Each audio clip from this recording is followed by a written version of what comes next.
my left, there's an enormous container ship just coming around from the Victoria Harbour area.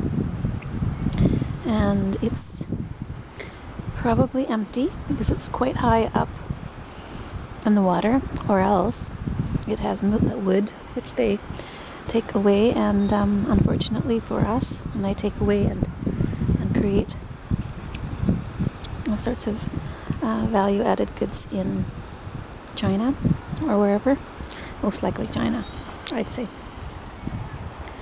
So we've had our lovely little girls' day of lunch, and pretty well done. There's still a little left. I would say that my favorite of the two is this one here.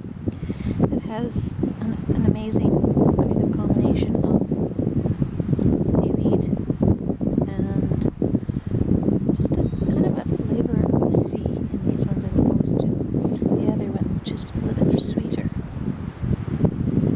with the pineapple, of course. These have pineapple, pardon me, these have predominantly avocado and cucumber. A type of California roll, I suppose. And I did have one salmon sashimi, which is very yummy. In fact, it was probably the best I've ever had of that type. The girl who made it at the Superstore today, the Bento Superstore location in Langford, she's been doing it just now for less than a year, and she's very good at it. I watched her a little earlier, and she's very happy to work away creating these delectable pieces of tastiness.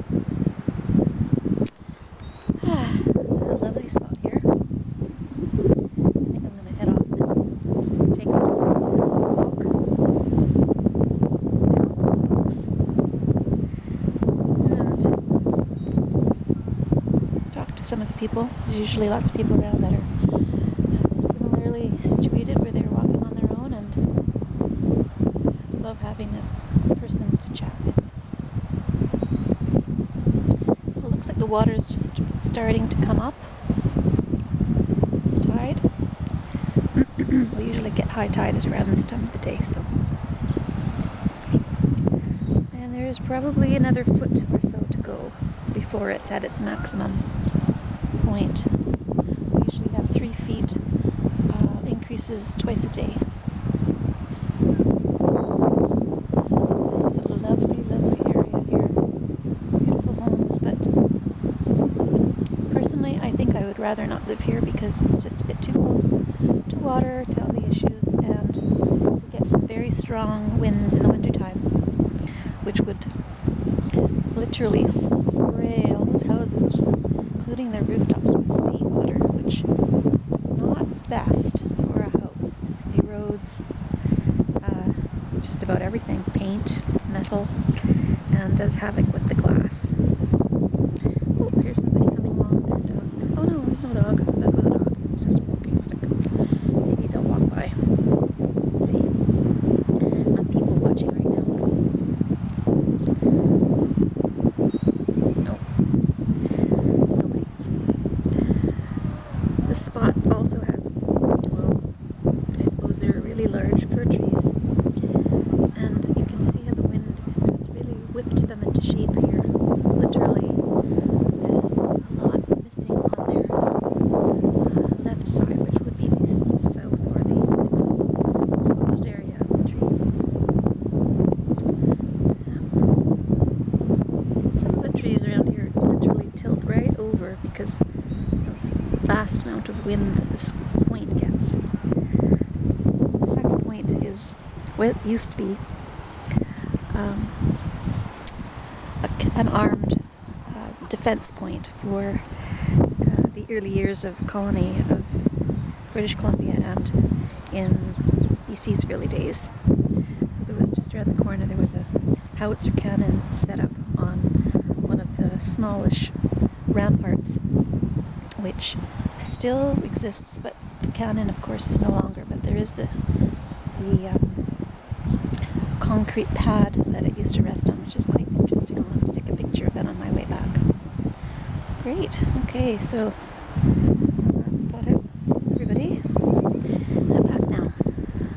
Last shot. That's where we sat. Nice little spot. I was hoping for a picnic table, but they were all kind of close to where the people were sitting. I thought this would be nicer. This is a really lovely secluded cove right there. We're swimming. It's kind of cold right now. It's the beginning of June, so the house just through those trees there is where the former BC Premier lives.